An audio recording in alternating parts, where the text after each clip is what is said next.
¿Qué onda, chavos? ¿Cómo están?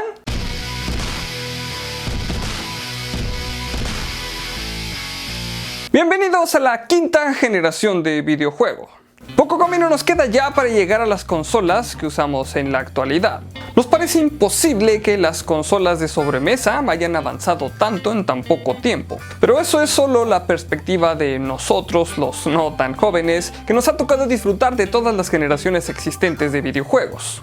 Volviendo a nuestro capítulo de hoy, las consolas de quinta generación han avanzado considerablemente, y lo más característico de estas es que una vez más se ha doblado la capacidad de procesamiento. Si bien la cuarta generación tuvo dos nombres en particular, la de la época de los 16 bits no le hizo tanta justicia como la guerra encarnizada de publicidad que tenían tanto Sega como Nintendo. Entonces esta generación tiene como característica principal tres cosas. La primera es que las consolas de esta generación en su mayoría tenían 32 bits de procesamiento. La segunda, que se amplió el paso de las gráficas 2D a la simulación tridimensional en la mayoría de los juegos. Y por último, la salida del Nintendo 64, la única consola de esta generación que rasguñó los 64 bits a 93.7 MHz. Ahora, sí llegó la Nintendo 64 y sí era el doble de bits, pero la realidad es que salió a la venta 2 años después de sus predecesoras de Sony y Sega.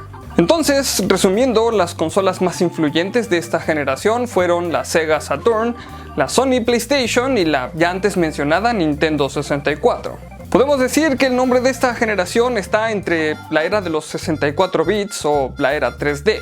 64 bits por la tardía inclusión de la Nintendo 64 y la era 3D por el paso tan grande que ocurrió en el desarrollo de juegos que ahora tenían mundos gigantescos, desplazamientos isométricos y control de vista de cámara. Aunque aún existían otros tipos de gameplays en esta generación, lo impresionante es la habilidad con la que los desarrolladores de videojuegos le dieron por primera vez al jugador el control de la cámara para cambiar la vista del juego en pantalla. Las texturas y el desarrollo gráfico definitivamente que marcaron un cambio en la perspectiva visual de estas consolas. Personalmente creo que esta generación fue clave para las generaciones actuales, ya que muchos de nosotros comenzamos con esta generación y a partir de lo que obtuvimos en gameplay y el desempeño gráfico de estas consolas, sirvió para formarnos el estándar mínimo de lo que un videojuego representaba. Aquellos que les tocó empezar a conocer los videojuegos en esta generación, quizá nunca sabrán la emoción que era jugar en la pobre calidad gráfica de un Atari 2600, mucho menos la emoción que sentimos en aquella primera vez que jugamos con esa consola. Bien, pongamos manos a la obra y empecemos con esto. La primera consola de esta generación fue lanzada en Japón el 20 de febrero de 1993. Se trata de la consola de marca Fujitsu y se lanzó exclusivamente para el mercado japonés. Y sí, esta fue la primera consola de 32 bits en el mercado. Corría los juegos desde una unidad de CD-ROM y contaba con una unidad floppy disk de 1.2 megabytes. Aunque el mercado japonés la recibió bastante bien, no tuvo un éxito arrollador. Tenía un costo de 66,000 yenes y en su catálogo de juegos se encontraban algunos títulos que hoy en día nos siguen gustando mucho. Dentro de estos juegos se encontraba la adaptación del juego Splatterhouse, Samurai Showdown y Bubble Bobble, además de incluir a nuestro ya clásico título de Prince of Persia. Y por poco lo olvido, Alone in the Dark fue uno de los juegos para esta consola que fue de los más rescatables. Desafortunadamente pasó algo desapercibida, y es que en el mercado nipón en ese momento, un año más tarde, se lanzaría la segunda versión de esta consola, la FM Town Smarty 2, pero también tuvo el mismo destino. Nuestra siguiente consola fue la Amiga CD32 y fue desarrollada por Commodore International. Se lanzó al mercado en septiembre de 1993 y también seguía la pauta de incluir la unidad de CD-ROM. Tenía la capacidad de usarse como ordenador conectándole algunos periféricos como un teclado. Pero su destino corrió el mismo que la empresa Commodore, que fue a la bancarrota en 1994, lo que hizo que esta consola pasara al olvido. Tuvo un pequeño catálogo de juegos, pero en menos de un año en el mercado, este catálogo no llegó a dejar marca en el mercado con ningún juego original. La Amiga CD32 sin duda que estaba preparada para algo más. Venía con bastantes puertos y al momento de su salida había más periféricos que consolas en el mercado. Para esta generación le siguió la 3DO Interactive, que salió en octubre de 1993. No fue una consola, sino un grupo de ellas. 3DO era más bien una compañía que apostaba a sacar a las demás del mercado con la alianza de Panasonic, Sanyo y Goldstar. Sacaron varios modelos de sus consolas que se basaban en un procesador ARM60 de 32 bits y algo destacable era que venían preparados con un doble procesador de gráficos que ofrecían un color real en pantallas en una resolución no mayor a los 640 x 480 píxeles. Tenía un gran futuro para el juego cooperativo de competencia porque aceptaba hasta 8 controles por consola. Podía reproducir fotos y video en CD a través de un software incluido. Su catálogo de juegos tenía algunos títulos muy interesantes y sobre todo los porteados de otros sistemas que ya contaban con popularidad por sí mismos. Street Fighter 2 en su versión Turbo, Samurai Showdown y la inclusión de algunos juegos que emulaban la realidad virtual como Foes of Ali y Night Trap. Sin embargo, en ella es que empezaron a notarse los errores ocasionados por el sistema de CDs, aunque sí era una novedad y algo que definitivamente iban a utilizar las consolas futuras. Los extremadamente largos periodos de carga, aunado a que la mayoría de los cinematics de los juegos se pixeleaban, contribuyeron a hacerle una merecida mala fama a las consolas que utilizaban este medio. Todo parecía genial y se le veía un gran futuro a la compañía, pero desafortunadamente tanto Super Nintendo y Sega Mega Drive aún tenían la mayor parte del mercado saturado. Fue así que el gran potencial que se veía empezó a decaer, y fue así que a pesar del gran marketing y los esfuerzos por mantenerla a flote, la 3DO terminó por abandonar sus proyectos en los inicios del año de 1955. Aunque eso no fue todo para la compañía, ya que después de esto se quedó algunos años como desarrolladora de juegos. Sin embargo, terminó en bancarrota y cerrando operaciones en el año 2003. Y vaya, ¿quién lo diría? La iniciadora de la revolución de los videojuegos aún no se daba por vencida. Definitivamente había probado el pastel y había decidido que no se iría sin una rebanada. Así que en noviembre de 1993, Atari lanzó lo que sería su edición Jaguar. Y por si fuera poco, no solo quiso echar toda la carne al asador, quería aplastar a sus competidores con un set de no 1, sino 5 procesadores de 32 bits. Es decir, con este set la consola no funcionaba a 32 sino a 64 bits. Empezó con cartuchos de juegos, pero luego sacó su modelo Atari Jaguar CD. Con una arquitectura muy por encima de sus competidoras, todo parecía indicar que Atari había vuelto para quedarse. Y siempre he defendido la idea de que lo más importante en la industria de los videojuegos es el gameplay, pues eso precisamente fue lo que llevó una vez más a Atari al fracaso. La escasa y malísima calidad de su catálogo de juegos, que sobre todo era bastante inexistente. Entonces, si no tienes juegos de buena calidad, ¿cómo vas a hacer para justificar esa potente arquitectura? Pues sí, Atari terminó licenciando su chipset para juegos de arcade y terminaron en un par de juegos algo conocidos. La Area 51 y Maximum Force, un par de shooters que recogieron todo y lo poco que quedó de Atari. Lo más rescatable, la inclusión del juego de Worms, Rayman, Doom y Wolfenstein 3D. Pues bien, aquí es donde todo se pone interesante. Si recuerdan nuestro capítulo anterior, Sega y Nintendo tenían un pleito casado bastante público, en donde se atacaban mediáticamente y le dio origen al nombre de esa generación como la Guerra de las Consolas. Pues ni Nintendo ni Sega iban a quedarse de brazos cruzados en el desarrollo, y Sega sacó a la luz su Sega Saturn el 22 de noviembre de 1994, catalogada en IGN como la 18ª mejor consola de todos los tiempos. Claro que esto lo dijeron en el 2009, pero definitivamente que hoy en día es un artículo de colección y sí que fue un hit en su época. Se vendieron poco más de 170,000 consolas en el primer día de lanzamiento, el cual fue anticipado para ganarle la carrera al lanzamiento del PlayStation de Sony, que salió el 3 de diciembre del mismo año. Ocupó el segundo lugar en popularidad solo por debajo de la Super Nintendo. Sin embargo, y a pesar de madrugarse a Sony, tan pronto salió a la venta lo hizo también con un gran catálogo de juegos. Y es que gracias a su arquitectura era para los desarrolladores muchísimo más fácil programar juegos para la PSX que para la Sega Saturn. Esto porque Sega incluyó 2 procesadores activos de 32 bits y uno extra de standby para apoyar. Esto ocasionó que pasara del segundo lugar al tercero y estuviera subiendo y bajando de ese lugar, pero no ocupando el primero, que en ese entonces pasó a ser del PlayStation de Sony. Poco después, bueno, no tampoco, sino casi un par de años después, salió a la venta la Nintendo 64 y ahora sí que ocupó el tercer lugar, en el cual se mantuvo bastante tiempo. Empezó a desaparecer en 1998 en espera de una sucesora, y en Japón sobrevivió hasta que al fin apareció la Dreamcast. El catálogo de juegos de la Sega Saturn era grande y variado. Tenía más de 1000 juegos, aunque la gran mayoría se quedó en Japón. Además tenía un gran éxito en la portabilidad de juegos de arcade.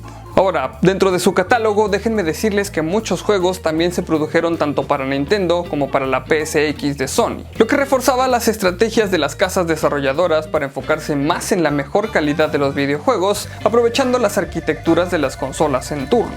Esto mismo se hace hasta hoy en día, y créanme que aplaudimos los títulos que tienen crossovers entre consolas, sin embargo de eso hablaremos en otro capítulo. Por cierto, de los juegos mejor vendidos de la Saturn fueron Virtua Fighter, Sega Rally Championship y Virtual Cop. Estos ocupan su top de entre los poco más de 47 millones de juegos que se vendieron para esta consola. Otra cosa que es de mencionarse es que Sega sacó una ampliación para la Sega Mega Drive que se llamó 32X. Esto aumentaba la capacidad de la Mega Drive para funcionar como una consola de 32 bits. Desafortunadamente fue un fracaso y tenían un catálogo de juegos algo inexistente. Así que pasó medio desapercibida en el mercado y la verdad fue un intento desesperado por robarle el mercado a la Super Nintendo, que aún contaba con millones de adeptos. Salió a la venta un mes después de la Saturn, pero oficialmente se quedó en el fracaso comercial. Ahora, a la par de este add-on de Sega, salió a la venta lo que empezaría la historia de la PlayStation en los videojuegos. Sony Computer Entertainment sacó al mercado su PlayStation, conocida como PS1 o PSX, o más tarde la PS1, que sería un modelo rediseñado de la misma. También utilizó el soporte de CD-ROM para su consola, pero esta sí lo supo hacer bien. Así que se estima que se vendieron poco más de 106 millones de consolas en los poco más de 10 años que duró en el mercado. Aunque todo comenzó porque Nintendo le hizo el feo a Sony, definitivamente que Ken Kutaragi supo dedicar bien el tiempo que usó para desarrollar en poco menos de 2 años a la ahora famosísima PlayStation. Bien, ahora, ¿a qué se debió su éxito? Aunque les comenté hace un momento cuál fue el principal problema de la Sega Saturn, Sony por el contrario en el desarrollo de juegos dio grandes facilidades a los desarrolladores. Era relativamente sencillo para ellos portear y programar juegos para esta consola, además que los riesgos se minimizaban hasta en un 40% si algo salía mal. Esto aunado a que también corría juegos en 3 dimensiones y las prestaciones técnicas con las que contaba la consola hacían la vida más fácil a los desarrolladores de videojuegos, lo que resultó en un catálogo de juegos superior a los de sus contrincantes en cuanto a cantidad como en variedad, y sí, cumplían con las expectativas de tener un excelente gameplay. Los juegos a destacar: Metal Gear Solid, los Final Fantasies, Gran Turismo, Crash Bandicoot y Tekken. Así podría seguir porque la verdad para esta consola sí que salieron juegos bastante geniales. Y bien, no tenía memoria interna para guardar los juegos, así que se requería la llamada Memory Card patentada por Sony. Además, los controles tenían una gran variedad de funciones como triggers, D-pads y sticks analógicos. También un accesorio que vale la pena mencionar es el Multitap, que no era otra cosa más que un multiconector de controles que permitía conectar hasta 4 simultáneamente. Aunque son pocos los juegos que se juegan con 4 jugadores, sin duda que fue un accesorio genial para esta consola. También para la versión PS1 tuvo grandes accesorios como una pantalla LCD que se empotraba en la misma consola. En fin, sin duda que cronológicamente la PSX tuvo un gran éxito y de esta generación fue sin duda el gran campeón, siendo la consola más vendida y más apreciada por los amantes de los videojuegos. Además de que poco más tarde y gracias al empecinado Ken Kutaragi, Sony contempló la creación de otra PlayStation para la siguiente generación. ¿Acaso olvidé mencionar que corría a 32 bits? Pero bueno, Nintendo empezó a trabajar arduamente en sus proyectos y el 23 de junio de 1996 salió a la venta otra consola de Nintendo que también ocuparía un especial lugar en el corazón de todos los gamers, la Nintendo 64. Siendo la cuarta consola de la compañía, ocupa un lugar muy especial en esta quinta generación de videojuegos, y es que ahora ya podemos quitarnos de la cabeza que las generaciones están marcadas por los bits de procesamiento. Ya habíamos visto una poderosa Atari Jaguar que también equivalía a 64 bits de procesamiento, pero ahora tenemos a una consola con una arquitectura con un procesador principal de 64 bits. Ahora, Nintendo apostaba a que los costos de sus juegos iban a ser menores por el hecho de que al usar cartuchos no tendría que pagar regalías por el uso del medio de almacenamiento CD-ROM, pero resultó con el tiempo todo lo contrario. Aunque sí tenía ciertas mejoras como mejores tiempos de carga y la posibilidad de usar el cartucho como medio de almacenamiento, lo cierto es que por lo limitado del mismo dejaron de usar lo que precisamente estaba haciendo un boom en el desarrollo de los videojuegos: los cinematics. Además, el sonido no era de lo mejor y pues las texturas tampoco mostraban un avance en la innovación del desarrollo. Terminó siendo descontinuada en el año 2002, abriéndole paso a la siguiente generación de Nintendo, la GameCube, aunque no hablaremos de ella en este momento. Lo que sí podemos decirte es que Nintendo terminó cediendo y comenzó a utilizar su propio formato de CD-ROM en su siguiente consola. Ok, esto último de Nintendo no sonó muy bien, pero déjenme decirles que se vendieron poco más de 11 millones de consolas y que el catálogo de videojuegos de Nintendo fue lo que más tarde en la historia de los mismos hizo que la gente volteara la mirada hacia el desarrollo no tan gráfico, pero sí enfocado en un gameplay de calidad.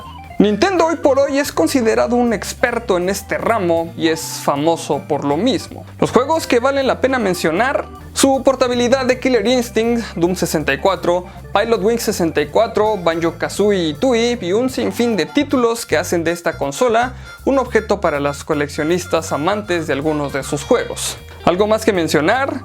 Pues Mario Kart y The Legend of Zelda. En fin, esta generación sí que incluye una gran cantidad de consolas y marcó definitivamente la pauta a seguir para las futuras generaciones. Claro está que incluyó sus fracasos como la Apple Pippin de 1997, que la verdad pasó bastante desapercibida, además de que Casio sacó su Casio Loopy, una consola exclusiva para el mercado nipón y para el público femenino. Solo sacó 10 juegos y pues supongo que no estaba diseñada para compartirse porque tenía un solo puerto para conectar un control exclusivamente. Por último, quiero mencionar que también tuvo una generación de consolas portátiles. La famosísima Nintendo Virtual Boy, y sí que es famosa pero por las razones equivocadas, la Neo Geo Pocket de SNK Playmore y una más de Nintendo que sí tuvo éxito, la evolución de la Game Boy, la Game Boy Color, y ya por último tenemos a Sega con la Nomad, que definitivamente requiere un capítulo aparte para explicar todo lo referente a estas consolas portátiles. Es por eso que a partir del siguiente capítulo de la historia de los videojuegos dejaremos las consolas portátiles de lado para hacer un capítulo extensivo de estas y abarcar su evolución hasta la fecha en una serie de capítulos independientes. Gracias por seguir esta serie de la historia de los videojuegos. Saber lo que está pasando hoy en día en la industria del desarrollo, tanto de consolas como de videojuegos, sin duda que nos arrastra a entender el por qué y cómo se dieron los videojuegos actuales. Espero te haya gustado este capítulo y no te pierdas la semana que viene, el siguiente de esta serie. Muchas gracias por ver este capítulo. Recuerda que ya están disponibles en la tienda las playeras oficiales del canal. El link está en la descripción. Si el video te gustó y quieres ayudarme a seguir haciendo videos y mejorar el contenido, o si simplemente me quieres invitar a una cerveza por el buen trabajo, en la descripción del video te voy a dejar el link a mi Patreon. O simplemente puedes compartir el video con tus amigos y si no estás suscrito al canal, este es el mejor momento para hacerlo. Los saludos de hoy son para Alex García, para Jesús Ramos, para Diego Armenta, para Juan Sustaita y por último un saludo para Miki Pulgarín. Ya sabes que si quieres que te salude solamente tienes que dejar un comentario.